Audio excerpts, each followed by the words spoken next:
Hello, fellow traders. 'Tis I, TheRumpledOne, coming to you Friday, November the 13th. Friday the 13th. The year's 2020. Let's talk trading. Time for the weekly wrap up. And just so you know, these videos are for educational purposes only, and your results may differ from mine. As you can see, we've had 1, 2, 3, 4, 5, 6, 7 gaps that did not fill this week.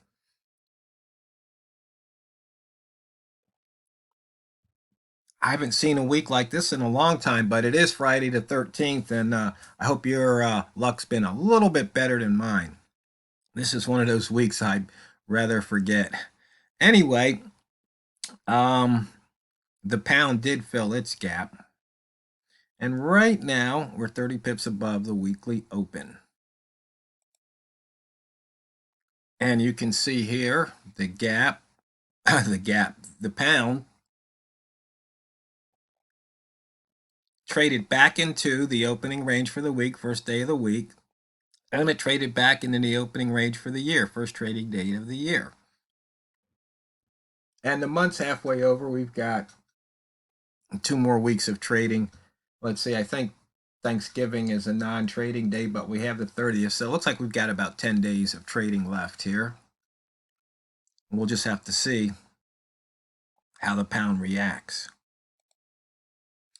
Only 58 pips below the yearly open, now 57.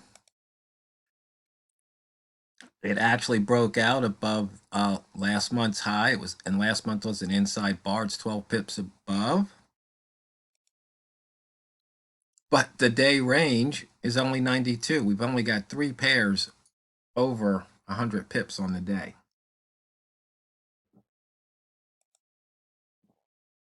The buy zone, the pivot was above the buy zone, so there were signals here, and you shouldn't have been stopped out of any of them. And you can see it's hit the pivot, and it's moved since then. Red rats, get ready to feast. Be careful, of course. You can see here there was some feasting already, and now price is back in the red rat zone, 2 pips off the daily high.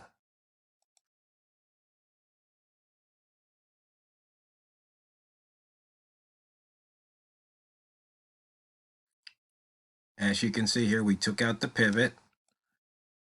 There is one thing that's very interesting though. Here's the weekly pivot. We never hit it.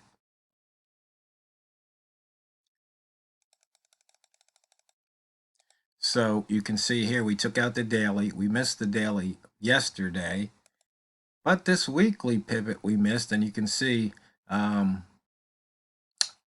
weeks ago we missed the pivot at 33.12, and we had a high of 33.05.7. So just barely missed it. So it looks like the pound's going to want to take out one of these 2 pivots or both. We only have 3 missed pivots this year, with the other one being down here 18 weeks ago. Wick zones, in and out, boom. I know, sound like John Madden. And here we're looking at some of the ranges. The range on the week. See, we're at the 99 percentile.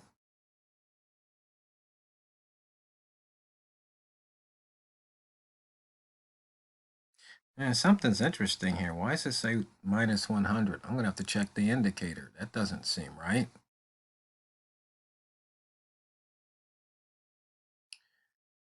On the daily,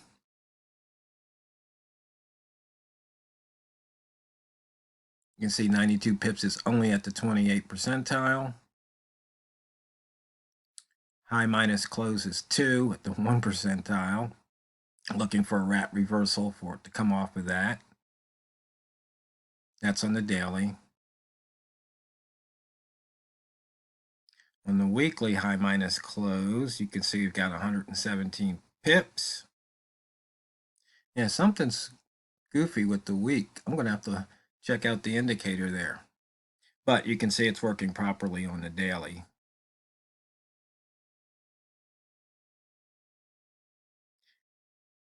and open minus low was only 9 pips, barely moved. And let's see, switch this back over to the daily. Everything's working right. I'm going to have to take a look. High touch alert. Looks like the pound is making a new high. 1 pip off.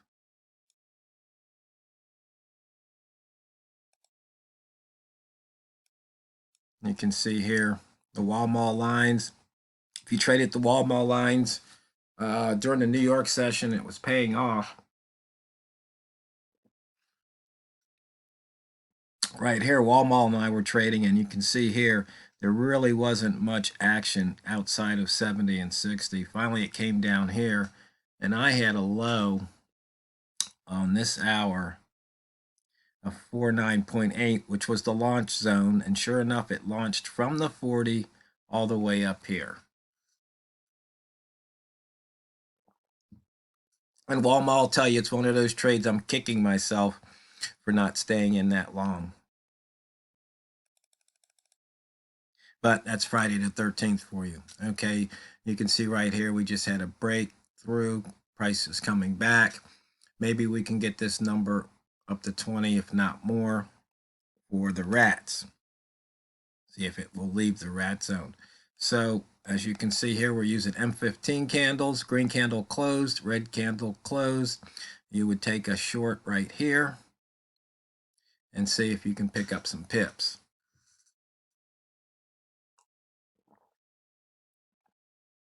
Or if you really want to get in and do some scalping, you can come over to M1 as soon as this computer decides to load up the M1 chart.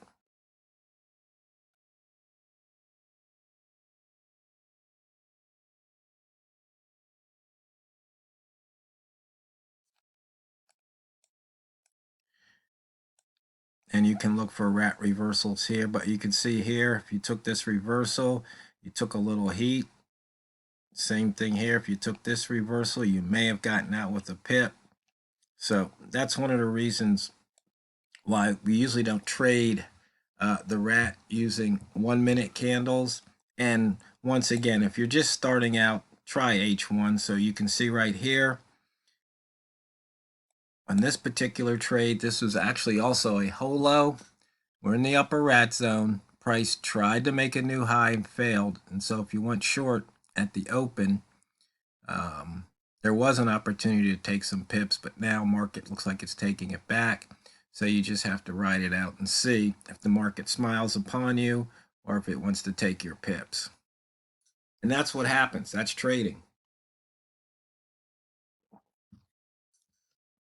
And it's funny, I was teasing Walmart the other day. I said, hope isn't a trading plan.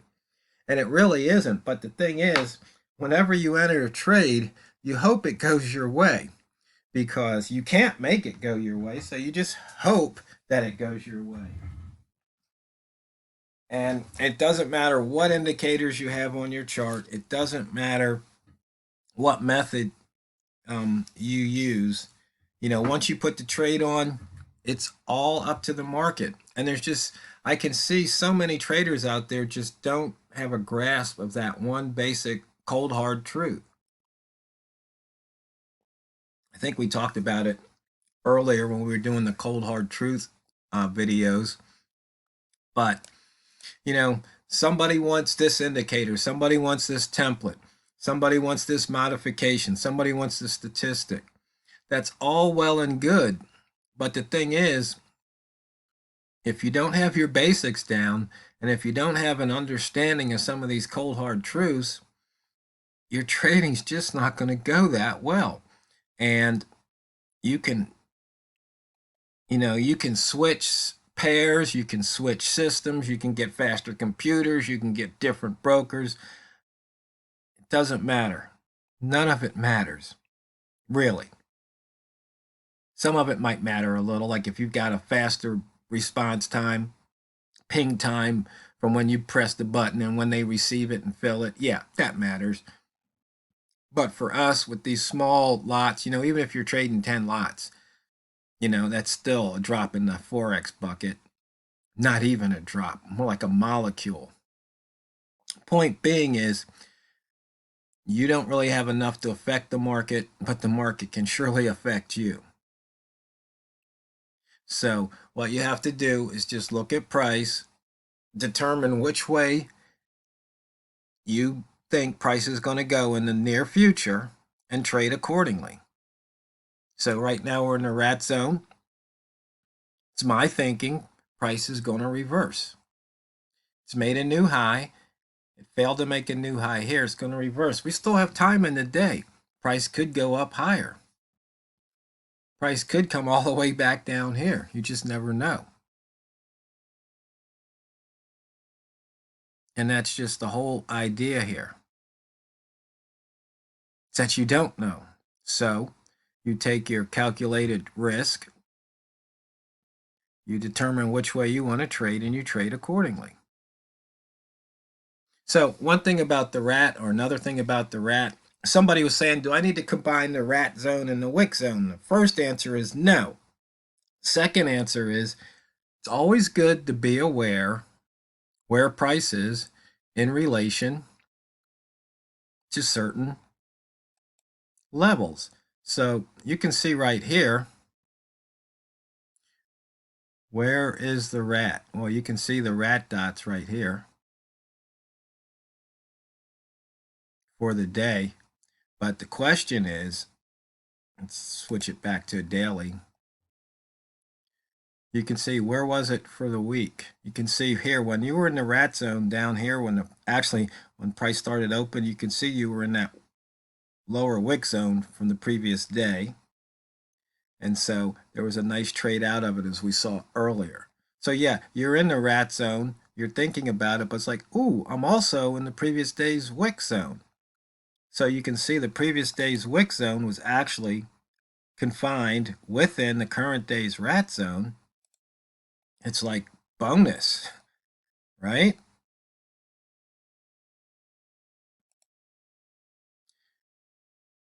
And so once again, maybe you took that short, but as you can see, prices kind of inching up. You look down here, we're green across the board, or over here, we're green across the board.